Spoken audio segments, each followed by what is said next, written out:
इस चैप्टर में सबसे पहले एक डेफिनेशन आती है आनुवांशिकी जेनेटिक्स की। आनुवांशिकी या जेनेटिक्स का मतलब होता है वंशागति तथा विविधता का अध्ययन, यानी बायोलॉजी की जिस ब्रांच में वंशागति और विविधता के बारे में स्टडी की जाती है उसे कहा जाता है आनुवांशिकी जेनेटिक्स। यहाँ पर दो टर्म आई है, एक तो आई है वंशागति, दूसरी आई है विविधता। इन दोनों की परिभाषा इस प्रकार से हैं। सबसे पहले हम वंशागति की परिभाषा देख रहे हैं। वंशागति को आनुवांशिकता या अंग्रेजी में बोल सकते हैं हेरिडिटी, इनहेरिटेंस, आनुवांशिक लक्षणों का पीढ़ी दर पीढ़ी स्थानांतरण होना कहलाता है वंशागति या आनुवांशिकता। विविधता, वेरिएशंस का मतलब होता है एक ही जाति के विभिन्न सदस्यों में पाई जाने वाली असमानताएं कहलाती है विविधताएं। जेनेटिक्स वर्ड सबसे पहले दिया था बेटसन नामक वैज्ञानिक ने। फादर ऑफ जेनेटिक्स कहा जाता है ग्रेगर जोहन मेंडल को। फादर ऑफ एक्सपेरिमेंटल जेनेटिक्स कहा जाता है मॉर्गन को। इस चैप्टर में हम सबसे पहले मेंडलवाद अर्थात मेंडलिज्म के बारे में पढ़ेंगे। मेंडलवाद का अर्थ होता है मेंडल के वंशागति के सिद्धांत।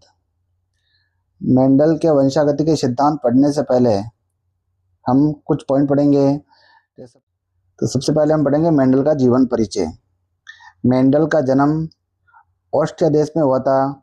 ऑस्ट्रिया देश का एक प्रांत है हाइजेंडर और इस प्रांत का गांव है सिलीसिया। इस सिलीसिया गांव में मेंडल पैदा हुए थे।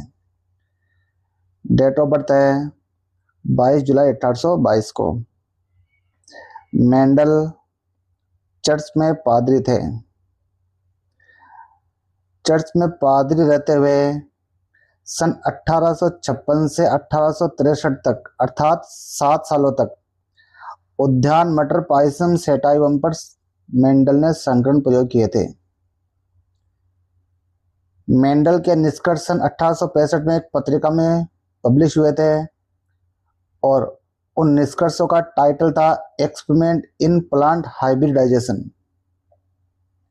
मेंडल की मृत्यु 6 जनवरी 1884 को हुई थी।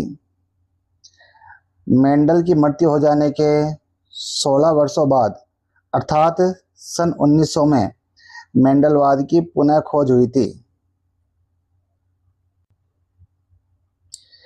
मेंडलवाद की पुनः खोज 3 वैज्ञानिकों ने की थी।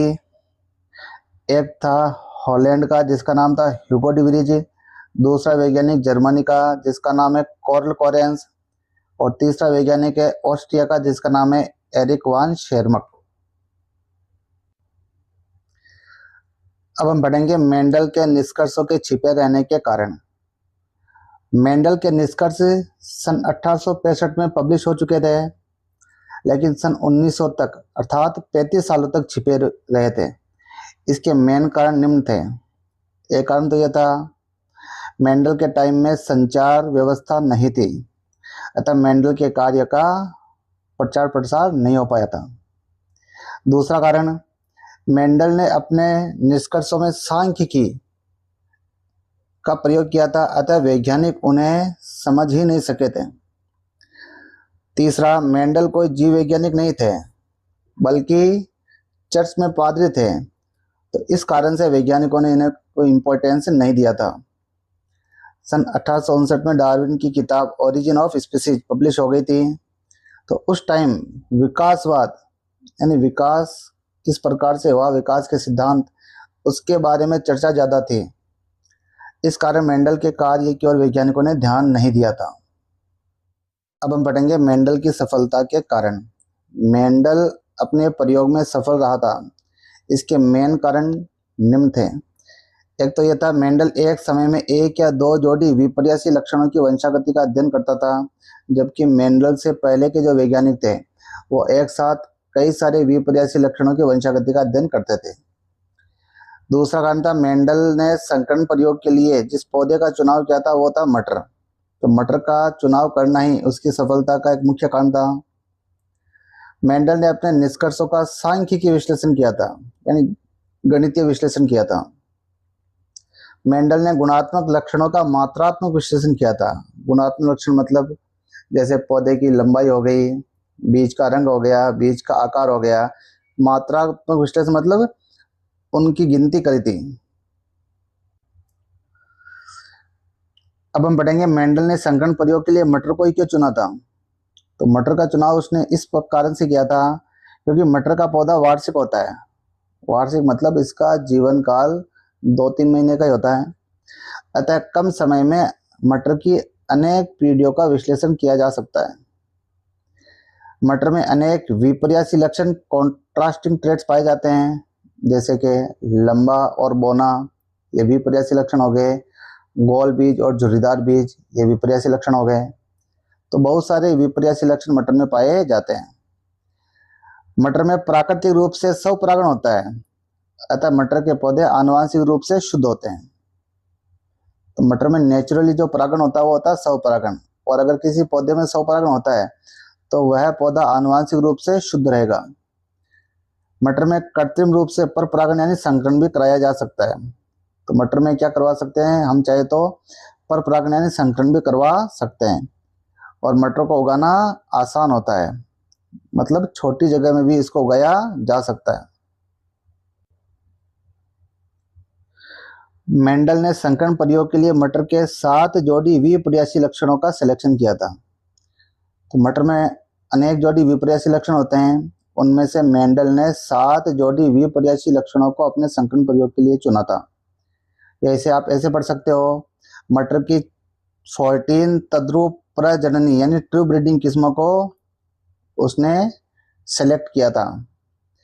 जैसे यहाँ पर एक टेबल दे रखी है, इसमें विपर्यासी लक्षण, प्रभावी और अप्रभावी। विपर्यासी लक्षण में एक लक्षण प्रभावी होता है, दूसरा होता है अप्रभावी।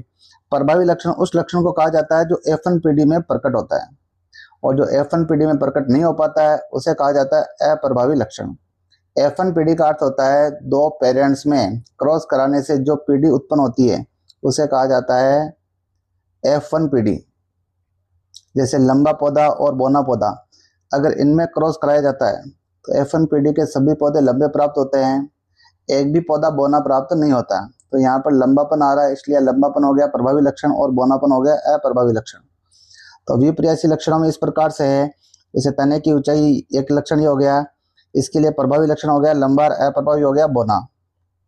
बीज का रंग इसके लिए प्रभावी लक्षण है पीला और अप्रभावी है हरा।